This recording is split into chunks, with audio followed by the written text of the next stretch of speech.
It's working. Oh, nice. All right, well, I want to find a better place to have my first sip of the day. So we're gonna go for a little bit of a drive. I'm in my hometown of Winfield, Iowa, which is a little tiny town in Iowa. Although by Iowa standards, it's like average. Population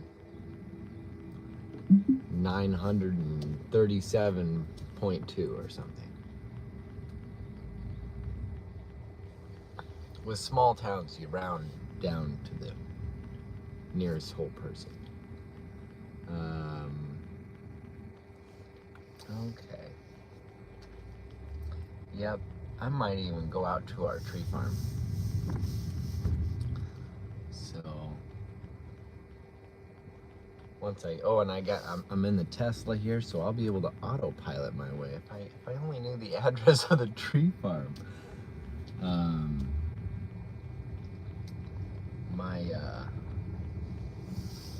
My mom's still dealing with some health struggles, so I just zipped home briefly to take care of some things.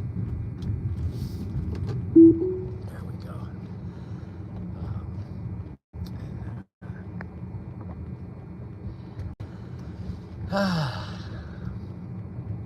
Actually, I've got the autopilot going. This is the self-driving situation. Hello. So maybe I could do this simultaneous.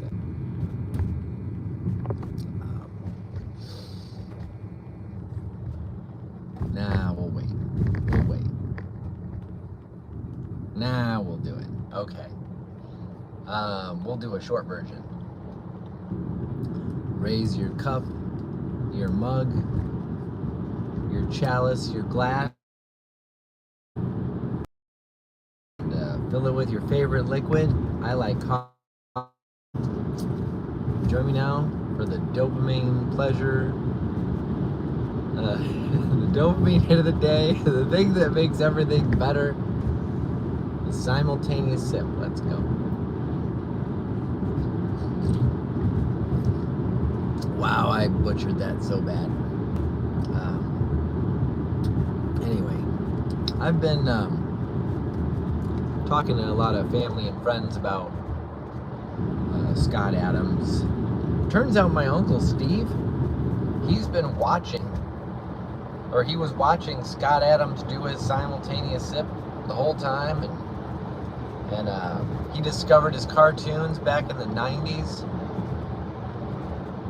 So I've been hanging out with my uncle, and wow, we were both simultaneous sippers, and we didn't even know it. So that's been cool. I saw there's a little controversy, a little bit of news, is that somebody, maybe more than one person, has been making unauthorized Scott Adams bots. I hope they can get sorted out. I believe Scott Adams' brother said that he made a formal statement saying that he didn't want that. I know I certainly would not want that. If I would want my organization and my people to be the ones that were in charge of creating any kind of AI version of myself at some point in the future. If I were to be in a situation like that. Okay. Well, live streaming and driving at the same time, not ideal. But, you know, if you're gonna do it in a Tesla, right?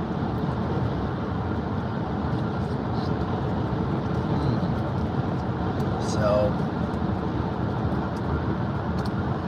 Well, some things that have been on my mind.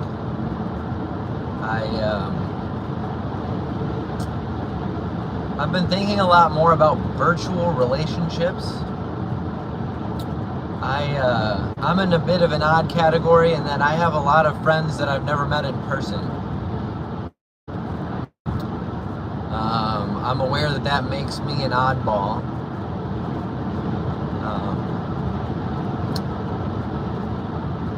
I'm also discovering that more people than I realized have relationships with somebody that's like a virtual connection that they made, often during the pandemic, but not always. But they have a hard time talking about it with other people.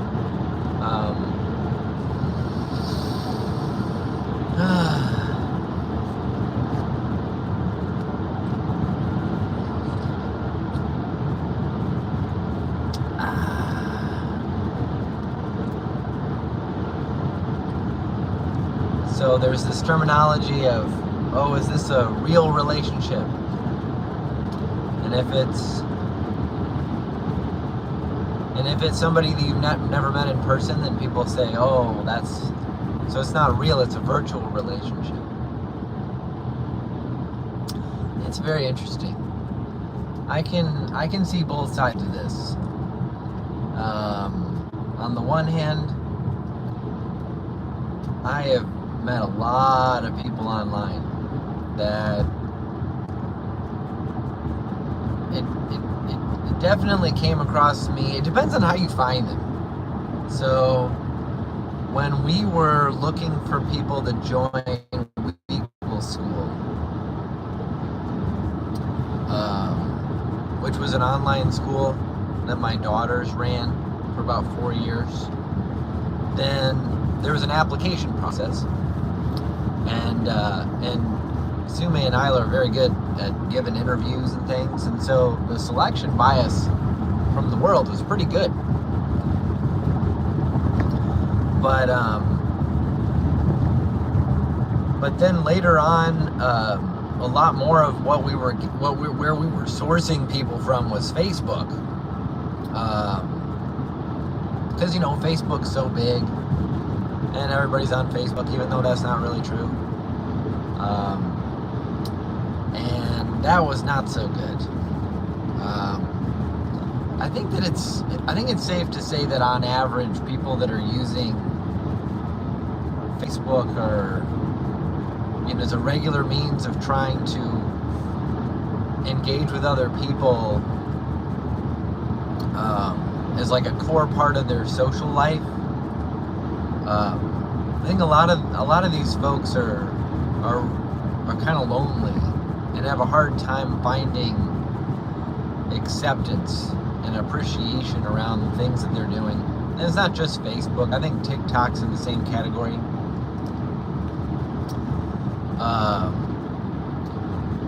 But that's problematic because you need people to actually know what's really going on in your life in order to avoid lying to yourself.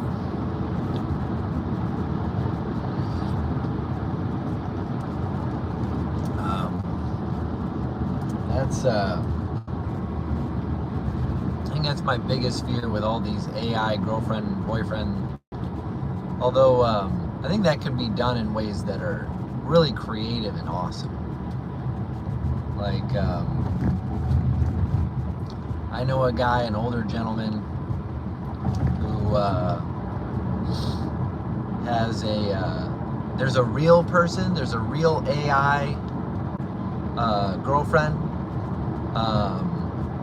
there's a real girlfriend, and then there's like an AI story that's going on where, because they don't live in the same country, and so the way that they communicate is in part through creative stories that they share. It kind of reminds me a little bit of Dungeons and Dragons. All right, so check this out. This is what Iowa looks like. in case you're not familiar. I mean, it kind of all looks the same, to be honest. It's not the most visually exciting state, Iowa.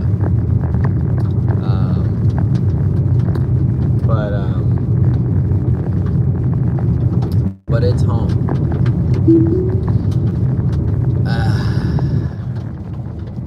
I'm driving up to a tree farm. This is my family's tree farm. It's been in the family for a long time. And they used to grow corn and soybeans, I'm guessing. And now it's just got a bunch of trees on. That's beautiful. Man, so when I get home, I try to get out to the tree farm, say hello to the trees, talk to them like I'm the Lorax.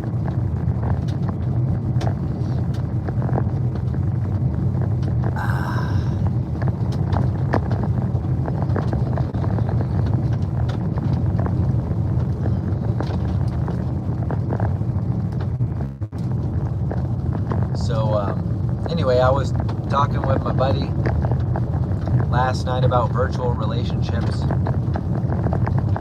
Like, I've got a real close one here. This is a bracelet from my friend and boy, Michael. We're very close. We've met in person once, but it was for like a month. That was 2 years ago. But I've known him for coming up on 5 years, so 99% plus of our relationship has been virtual in nature. Mostly just talking on the phone. Okay, here we go. Oh, this is cool.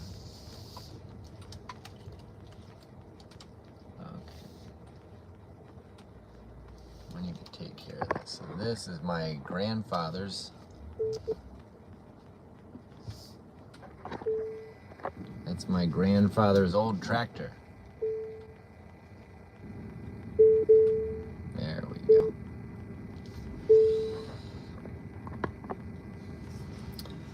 And I'll show you the tree farm here in a second. Maybe I'll step outside. You know what? I'm gonna go ahead and do that. I'm gonna step outside so all y'all can see Iowa.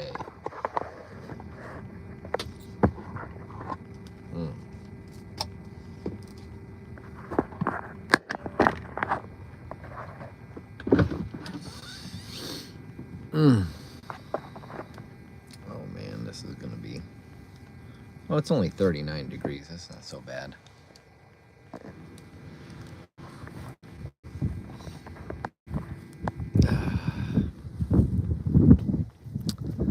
So there's the old tractor.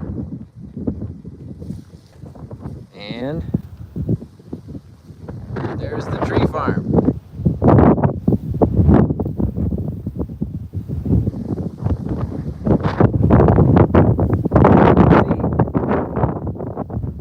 Iowa is not a particularly exciting place. It's a visual stimulation. But I love it. I love it in part because it's so simple. And the people here are so patient.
Oh. Can you hear me now?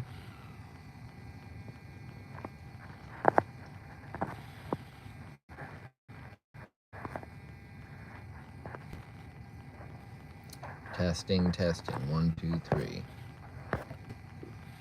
Oh, okay. Cool. All right. Well, my grandparents cared a lot about the environment, but it wasn't, this is like before it was popular. So this is not about Democrats and Republicans. I'm more just telling a story about my grandparents. So they retired around 1989, and then they decided to turn this this farm into a tree farm. I was like, well, what's a tree farm? You might think like a Christmas tree farm. You know, what is this? And it's like, well, no, I mean it's a farm where they raise trees, and there's lots of different kinds of trees. And but they just weren't gonna live to see the harvest. I think that's part of the farming of trees. Like, it's very cross-generational. You know, families get involved in raising trees because, of course, the family that plants the trees is not going to be the family that harvests the trees, which is kind of cool. And you think about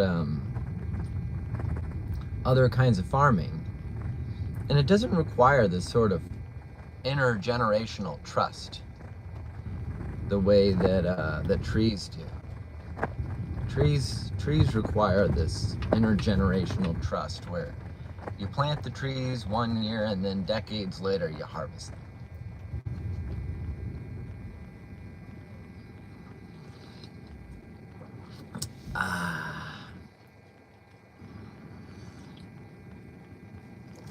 Oh boy, driving in the dirt with a coffee is not easy. Not at all easy. We're almost there though. It's worth it. At least it's worth it for me. And you guys get to come along for the ride, because I'm gonna keep doing this. It's almost like I guess you call it like a video blog of sorts. Never done anything like that before. But I'm seeing one source of value is that I'm away from home right now. So my wife and my babies, they can pop in here and see how Dad's doing, you know, which is kind of neat. Oh boy, I wish you all could see what I could see.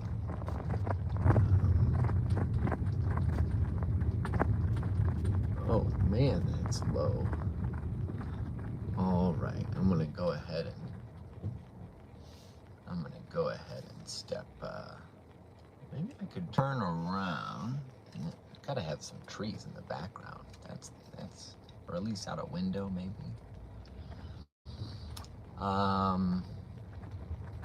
So anyway, my grandparents, they start thinking about what they want to do with their lives. They start thinking about, you know, how are we going to give back? We're talking about two people in their late 60s or mid 60s, you know, deciding how they want to live out the last few decades of their life, because they were in good health and all. But you know, everybody's got their own dreams, I guess, and for them, they wanted to try to give back in some way that could kind of transcend their own lives. And yes, that does remind me of Scott Adams.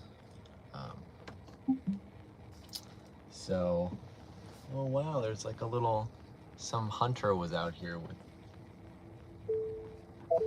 a little ladder. I'm just trying to back up and drive around on a tree farm. Ooh. All right, let's see if you can see out. Nah, that's a crappy view.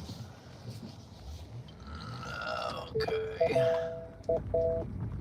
Almost there. There we go.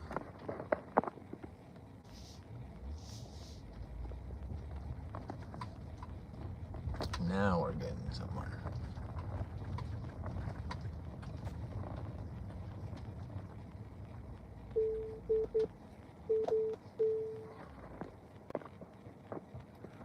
Okay. Oh, wow. Sometimes I forget that Tesla has like these huge windows, including on the roof of the car, which makes them awfully nice.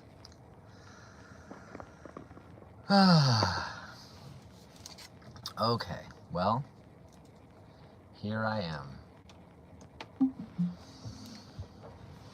on the tree farm.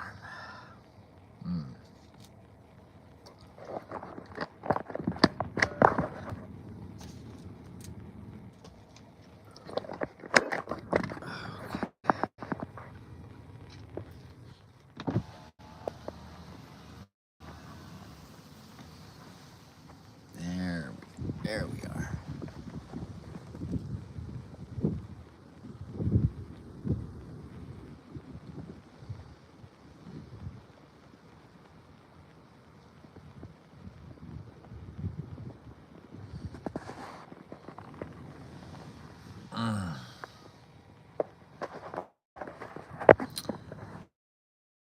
So, other people don't like much. Um, that's largely my fault because it's too cold for me to want to get out of the car while I'm drinking my coffee.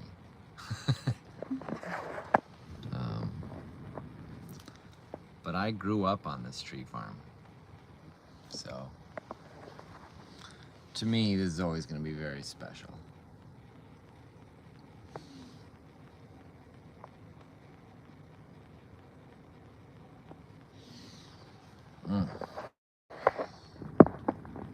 Okay. That is a very well balanced phone. That will probably fall down at some point. Should we do one more sip? Let's do one more sip. Raise your cup, your mug, your chalice, your glass, fill it with your favorite liquid, and join me in the simultaneous sip. 1, 2, 3.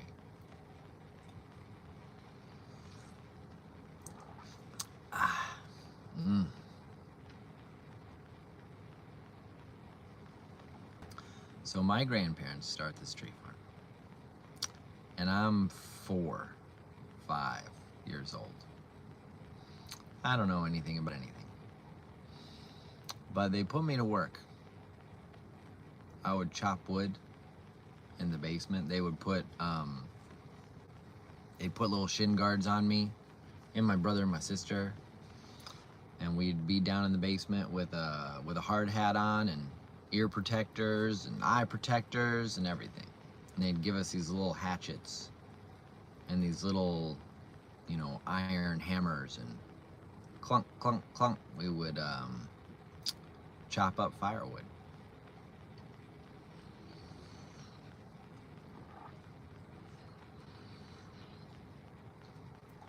Chop up firewood, and then we'd come out here, and a lot of what we'd do is we would clear away trees that were, shall we say, not very valuable in the market. So like the most valuable trees in the market are things like oak, walnut, some ash, but there's a whole lot of trees that were out here that were never gonna be worth very much. So these would be like hedge trees, Osage orange, locust. So we'd come out here, they'd bring we'd bring out our lunch,